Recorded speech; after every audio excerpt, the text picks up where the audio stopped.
I thought Leo was the one.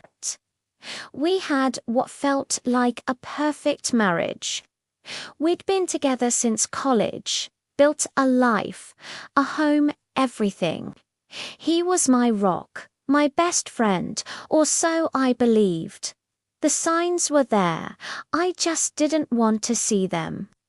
Late nights at the office, a sudden obsession with his phone, that new expensive cologne he started wearing. I told myself I was being paranoid. Who was I to question the man I trusted with my whole heart? The truth came crashing down on a Tuesday, a completely ordinary, boring Tuesday. I was cleaning out our shared car, getting rid of old coffee cups and receipts, when I found it. Tucked under the passenger seat was a small, silver earring. It wasn't mine. I don't have pierced ears. My heart stopped. It was like a switch flipped in my brain. Suddenly, all those little red flags weren't so little anymore. They were giant, flashing neon signs, and I'd been ignoring them all. I went back inside, the earring clutched in my sweaty palm. I felt sick. I confronted him that night. I laid the earring on the kitchen table and just looked at him. At first, he tried to lie. He said it must have belonged to a co-worker he gave a ride to. But the look in his eyes, he couldn't hide the guilt. The dam broke, and the whole ugly story spilled out. Her name was Chloe. She was a new hire at his company. It hadn't been a one-time thing. It had been going on for 6 months. 6 months of lies, of secret meetings, of him looking me in the eye and telling me he loved me while he was living a double life. He swore it was over. He begged, he cried, he promised he would do anything to fix us. A part of me, the part that still loved the man I thought he was, wanted to believe him. But another, angrier part knew better. The trust was shattered into a million pieces. How could I ever look at him again without seeing his betrayal? I told him I needed time to think. He moved into the guest room, walking on eggshells around me, bringing me flowers and gifts, trying to win me back. For a few weeks, I let him try. I played the part of the heartbroken but potentially forgiving wife. I went to therapy, both alone and with him. He seemed so sincere, so remorseful. He'd quit his job so he wouldn't have to see her. He deleted all his social media. He was doing all the right things. But in the back of my mind, a plan was forming. It wasn't enough for him to just be sorry. He had taken 6 months of my life and turned them into a lie. He had made me question my own sanity. I wanted him to feel just a fraction of the humiliation and pain he'd caused me. The revenge I had in mind wasn't loud or dramatic. It was quiet, calculated, and would hit him where it hurt the most: his pride and his wallet.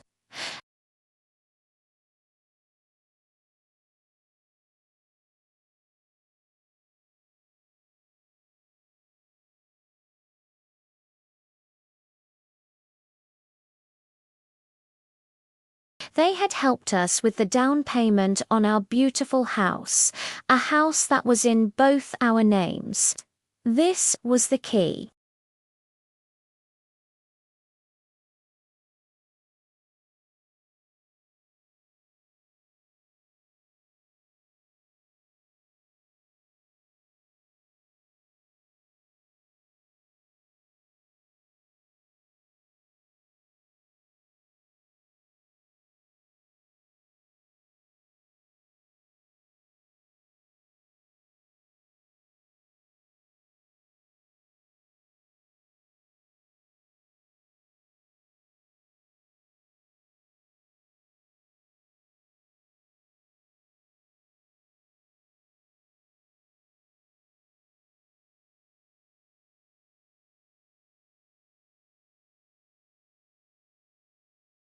The entire extended family, all their high society friends, everyone who mattered in their world would be there.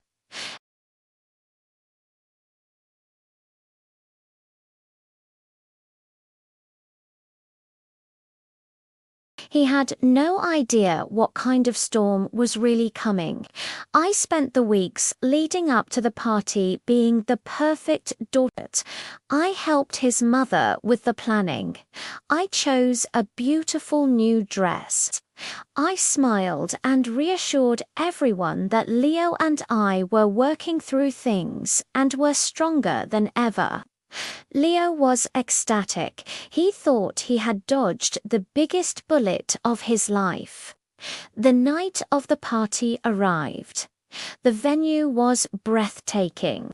Everyone was dressed to the nines. Leo was by my side, his arm possessively around my waist, beaming.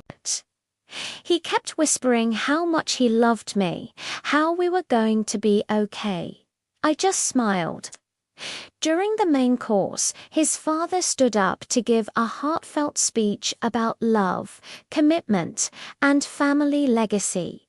It was the perfect moment. After his father finished two thunderous applause, I stood up. I tapped my glass for attention. A hush fell over the room. Everyone looked at me, expecting a sweet tribute to my in-laws. Leo looked at me with pure adoration, and then I began to speak.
Enjoy your dinner.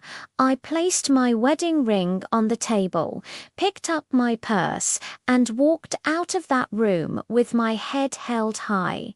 I didn't look back. The fallout was immediate and spectacular.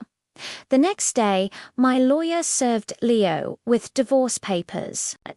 Because of the evidence I'd gathered and the public humiliation, he didn't fight me on anything. He just wanted it to be over. I got the house a very generous settlement, and most importantly, my freedom. His family was mortified. Their pristine reputation was in tatters. They were furious with him, not just for cheating, but for the public scandal I had orchestrated. He lost his family's respect, his social standing, and a significant portion of his wealth. Sometimes I wonder if I went too far, but then I remember the sleepless nights, the feeling of my world crumbling, the utter betrayal. He didn't just cheat, he systematically lied to me every single day for half a year. My revenge wasn't just about hurting him. It was about taking back my power. It was about showing him and myself that I was not a victim to be pitied. I was a survivor who wouldn't be broken. And as I sit here now, in this beautiful house that is now all mine, I can tell you I don't regret a single thing. I'm Luna, and this is the story of how I got my life back. Thanks for listening. Don't forget to like and subscribe for more stories.